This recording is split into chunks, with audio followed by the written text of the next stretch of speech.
आज हमारे साथ अदील रज़ा साहब बैठे हैं। आज हम सबसे पता करेंगे कि बुज़ुर्गों से मैंने बहुत दफ़ा सुना है कि ये फल जो है ये गर्म होता है, इसका असर ये है, इसका असर ठंडा होता है। जिस तरह कहते हैं कि आम गर्म होता है, तो आज हम सबसे यही सारी मिथ और डिस्कस करेंगे कि इसकी क्या वजूहात होती हैं। अस्सलाम वालेकुम सर। वालेकुम अस्सलाम। क्या हाल है सर? ठीक हो? अल्लाह का करम है, ठीक सर जी, मैंने बुज़ुर्गों से सुना है कि ये जो आम है इसका असर गर्म होता है, बाकी जो फल हैं कुछ का ठंडा होता है। तो सर इसके बारे में हमें डिटेल दें, क्या वाकई ऐसा होता है?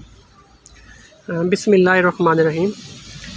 नुमान, आज आपने बड़ा अच्छा टॉपिक लिखा है, बड़ा अच्छा टॉपिक चूज़ किया है, जिसके ऊपर आज हम वीडियो कर रहे हैं।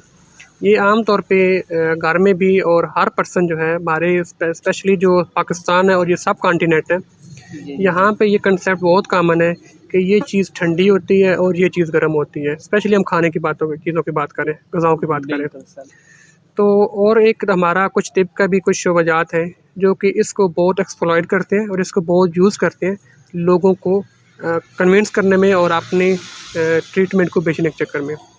बेसिकली मेडिकल साइंस में इसका कोई कंसेप्ट नहीं है कि ये चीज़ गर्म होती है या ये चीज़ ठंडी होती है।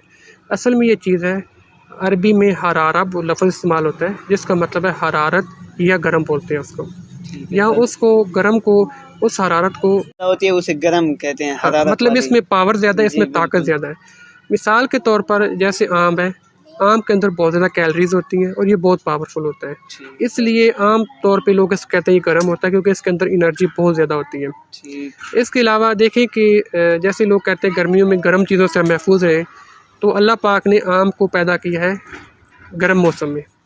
मतलब ये कि ये गर्मी में खाने का फल है, तो इसमें एनर्जीज़ कैलोरीज ज़्यादा होती है जो कि आपकी बॉडी को ज़्यादा महफूज करती हैं।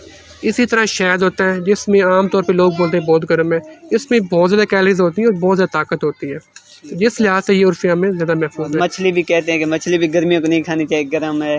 हाँ, इसके लिए हालांकि मछली जो है वो सब गोश्त में सबसे ज़्यादा अच्छी होती है क्योंकि इसमें कोलेस्ट्रॉल लेवल बहुत कम होता है और इस लिहाज से ये ज़्यादा महफूज होती है।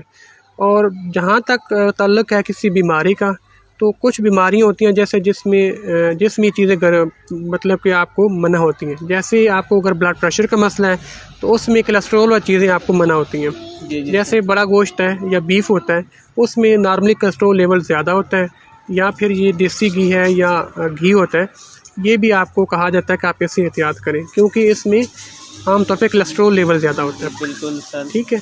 तो ये मेडिकल साइंस के तौर पर कोई भी चीज़ गर्म नहीं है, कोई चीज़ ठंडी नहीं है। हर चीज़ जो घी होता है ये भी आपको कहा जाता है कि आप इससे एहतियात करें क्योंकि इसमें आमतौर पे कोलेस्ट्रॉल लेवल ज़्यादा होता है। बिल्कुल सर, ठीक है। तो ये मेडिकल साइंस के तौर पर कोई भी चीज़ गर्म नहीं है, कोई चीज़ ठंडी नहीं है। हर चीज़ जो अल्लाह पाक ने बनाई है वो आप इत्दाल में खाएँ। हाँ, अगर आपको कोई मेडिकल कंडीशन है या आपको कोई डिज़ीज़ है जैसे ब्लड प्रेशर है, शुगर है या दिल का मसला है, तो उसमें जो खुराक आपको आपका मुआलिज या आपका डाइटिशियन जो है वो रिकमेंड करता है, आपने वही खानी है और इत्दाल में खानी है और रिकमेंडेशन के मुताबिक खानी है। अगर आप नॉर्मल हैं, आपको कोई बीमारी नहीं है, तो आप हर ग़िज़ा खा सकते हैं, हर ग़िज़ा को इत्दाल के साथ खा सकते हैं। यानी कि हर मौसम में हम हर किस्म की ग़िज़ा खा सकते हैं। जो गर्म होती हैं वो हकीकत में गर्म नहीं होती बल्कि उनके अंदर एनर्जी बहुत ज़्यादा होती है, इसलिए उनको हरारत वाली चीज़ें कहते हैं। तो नाज़रीन को आखिर में क्या पैगाम देना चाहते हैं सर?